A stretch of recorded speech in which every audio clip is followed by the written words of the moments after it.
राजकीय प्रश्न असा आहे की उद्धव सेनेकडनं आता एक अशी स्टेटमेंट द्यायला जात होती की आमचा कम्युनिकेशन गॅप झाला आणि कम्युनिकेशन गॅप झाल्यामुळे आता युती तुटली. आधी सांगितलं की आमचा संपर्क युती का आघाडी? युती तुटली असं आज संजय राऊत म्हणाले स्वतः. अच्छा, युती म्हणजे आधीची. ओके, आता आठवण झाली त्यांना. अच्छा म्हणजे बैल गेला आणि झोपा केला असं आहे का काय? म्हणजे आता सगळं गेलंय, तेलही गेलंय, तुपही गेलंय आणि आता पुढचं मी काय बोलत नाही. सातारा जिल्ह्यामध्ये उपरती लवकर सुचली त्यांना. सातारा जिल्ह्यामध्ये 4 मंत्री दिलेले आहेत. खरं म्हणजे एक मी सांगतो की 2019ला या राज्यातल्या जनतेने क्लिअर मॅन्डेट दिलं होतं युतीला, परंतु स्वार्थासाठी, खुर्चीसाठी बाळासाहेबांचे विचार सोडले. आता तेच म्हणायला लागलेत की बाळासाहेबांचे विचार ज्यांनी सोडलेत त्यांना स्मारकाकडे निमंत्रण देणार नाही. अरे स्मारक हे शासन करतंय आणि बाळासाहेब कुठल्या एकट्या दुकट्याचे नाहीत. बाळासाहेब या खरं म्हणजे एक लोकनेते म्हणून त्यांनी सर्व समाजासाठी, या महाराष्ट्राच्या विकासासाठी देखील त्यांचं धोरण होतं, मराठी माणसाला न्याय मिळवून देण्यासाठी, हिंदुत्वासाठी. आणि आता ज्यांनी त्यांचे विचार सोडले त्यांना आता विधानसभेमध्ये लोकांनी धडा शिकवला. आता काही बोलून त्याचा उपयोग आहे? जे काय म्हणतो ना, एक भून से गई हो हौस से नाही येते का काय ते.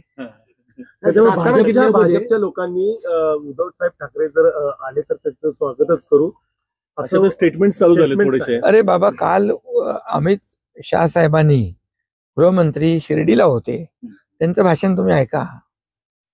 सातारा जिल्ह्यामध्ये 4 मंत्री आहेत. आजची गर्दी पाहता सर्व लोड तुमच्यावर आहे असं दिसते. अरे मी जिकडे जातो तिकडे गर्दी असते. कारण शेवटी मंत्री जे आहेत, मंत्र्यांना पण जबाबदारी दिलेली आहे.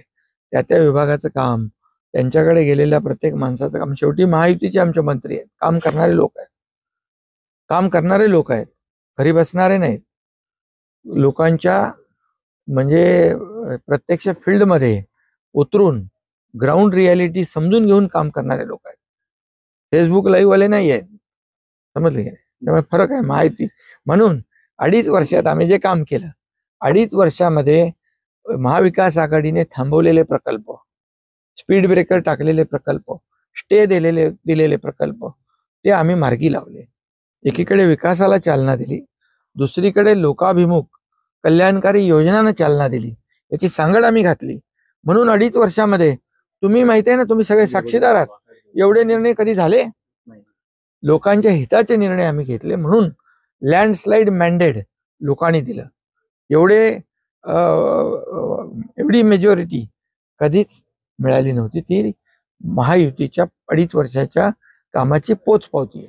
साहेब, उत्तेश्वरचा ज्यावेळी यात्रा असते, दरवर्षी तुम्ही यात्रेला येतात, उत्तेश्वराचं दर्शन घेतल्यानंतर मुंबईला गेल्यानंतर वेगवेगळा इतिहास घडतो. यावर्षी यात्रा आहे, आता काय वेगळा इतिहास घडवायचा आहे का? नाही, यात्रेला बाबा येऊ नये काय? दरवर्षीप्रमाणे यात्रा आहे आणि श्रद्धेचा विषय आहे. इथे काही राजकारण नाहीच आहे. संतोष देशमुख प्रकरण चिघळताना पाहायला मिळतंय. तर त्यांच्या कुटुंबियांनी आज पाण्याच्या टाकीवर चढून आत्महत्या करण्याचं आंदोलन केलं. याच्यानंतर जरांगेंनी असं म्हटलंय की हा जो खटला आहे तो फास्ट ट्रॅक कोर्टामध्ये चालवण्यात यावा आणि वाल्मिक कराडे यांना ताबडतोब या प्रकरणामध्ये अटक व्हावी. संतोष देशमुख प्रकरण अतिशय दुर्दैवी आहे. अतिशय निर्गुणपणे ती हत्या झालेली आहे आणि माणुसकीला काळीमा फासणारी घटना आहे. शासनाने पूर्णपणे ते गांभीर्याने प्रकरण घेतलंय. मुख्यमंत्री महोदयांनी स्वतः यामध्ये SIT लावली आहे, CID इन्क्वायरी करते आणि त्यामध्ये मोका लावलेला आहे. याच्यामध्ये जे आरोपी आहेत त्यांना अटक केलेली आहे आणि काही जे आरोपी आहेत, एकही माणूस सुटणार नाही बिलकुल. आणि कोणाशी लागेबांधे असले तरी सुद्धा सरकार कुणालाही पाठीशी घालणार नाही. त्याच्यावर ज्या पद्धतीने निर्गुण हत्या झालेली आहे तशाच प्रकारची कडक कारवाई, फाशी सारखी सजा या गुन्हेगारांना मिळाली पाहिजे. यासाठी सरकार पूर्णपणे जी कायदेशीर प्रक्रिया आणि न्यायालयीन प्रक्रिया करेल, न्यायालयाकडे विनंती करेल आणि त्यामुळे कुणालाही, आणि फास्ट ट्रॅकवर केस चालेल, याला जे विशेष दर्जाचे वकील हे सगळे काम करतायत, त्यामुळे कुणालाही यामधून माफी नाही. संतोष जस म्हणतात सारखा प्रत्येक भाषणामध्ये संतोष जस म्हणतात आकाचा आका, नेमका आकाचा आका कोण आहे काय? संतोष नाही, आपले सुरेश धस. सुरेश धस. सुरेश धस यांनी हे प्रकरण फार गांभीर्याने घेतलेलं आहे. खरं आहे, वस्तुस्थिती आहे. कारण शेवटी एखाद्या सरपंचाची, लोकप्रतिनिधीची अशी निर्गुणपणे हत्या होते, हे अतिशय दुर्दैवी आहे. त्यामुळे कोणी असेल त्यामध्ये कोणी वाचणार नाही. सातारच्या अस्मितेचा एक प्रश्न आहे. साताऱ्यामधलं काल एक कार्यक्रम झाला, 317वा शिवराज्याभिषेक, म्हणजे सॉरी छत्रपती शाहू महाराजांचा राज्याभिषेक झाला, आणि तिथं एक साधारण ठराव गेला की सातारचं नाव जे आहे ते राजधानी सातारा व्हावं, असं समस्त सातारकरांनी एक ठराव केलेला आहे.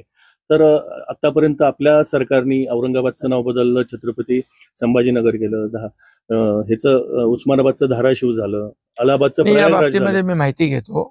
हा. आणि शेवटी हे महाराष्ट्र सरकार कोणाचं आहे? जनतेचं आहे, बरोबर. सर्वसामान्य लोकांचं आहे. त्यामुळे सर्वसामान्यांना न्याय देण्याचं काम सरकारने केलेलं आहे. त्यामुळे यापुढे राजधानी सातारा व्हावा अशी इच्छा व्यक्त केलेली आहे. त्यामध्ये शेवटी जनतेचं सरकार आहे, बरोबर. आणि जनतेला न्याय देण्याचं काम सरकार नक्की करेल. या बाबतीत मी माहिती घेतो आणि संबंधित लवकर होते. लाडक्या बहिणीला काय संदेश द्याल? लक्ष्मण हाकेंना लाडक्या बहिणींची योजना आहे तशी चालू राहणार. हे सगळे विरोधक त्यामध्ये काय जे काय पूर्वी ज्यांनी खोडा घातला, म्हणाले ही योजना फक्त चुनावी जुमला आहे, पण 5 हप्ते त्यात गेले, 6 हप्ते गेल्यानंतर त्यांचे डोळे पांढरे झाले, कोर्टातही गेले, कोर्टाने त्यांना हकललं. मग त्यांना तुम्हाला मी सांगतो, विरोधक जे काही अपप्रचार करतायत तो खोटा आहे. लाडक्या बहिणींची योजना बिलकुल सुरू राहणार. साहेब, लक्ष्मण हाकेंना धमकीचा एक फोन आलेला आहे, त्याच्यामध्ये जारांगेंचं नाव उल्लेख केला गेलाय आणि मराठ्यांच्या विषयी बोलण्याचा उल्लेख आहे. तर याबाबत काय सांगाल की त्यांचा वारंवार असेल धमकीचा फोन? तुम्हाला सांगतो, सरकार जे आहे कुणावरही अशा प्रकारचा प्रसंग आला असेल किंवा कुणाला अशा प्रकारची धमकी आली असेल, तर शेवटी सरकार म्हणून आमची जबाबदारी आहे साहेब, एक शेवटचा त्यांना न्याय प्रश्न, देण्याची. संतोष देशमुखांना जे फोन कॉल येत होते शेवटच्या 2 दिवसात, ते नेमके कोणाचे येत होते याबाबत अजून स्पष्टता पोलिसांनी नाही. या बाबतीमध्ये CID चौकशी करते, ओके. तपासाचा भाग आहे. त्यामुळे या सगळ्या तपासात कोणी सुटणार नाही. बीडचं पालकमंत्रीपद घ्या म्हणून अशी मागणी झाली की म्हणजे एकनाथ शिंदेनी बीडचं पालकमंत्री व्हावं.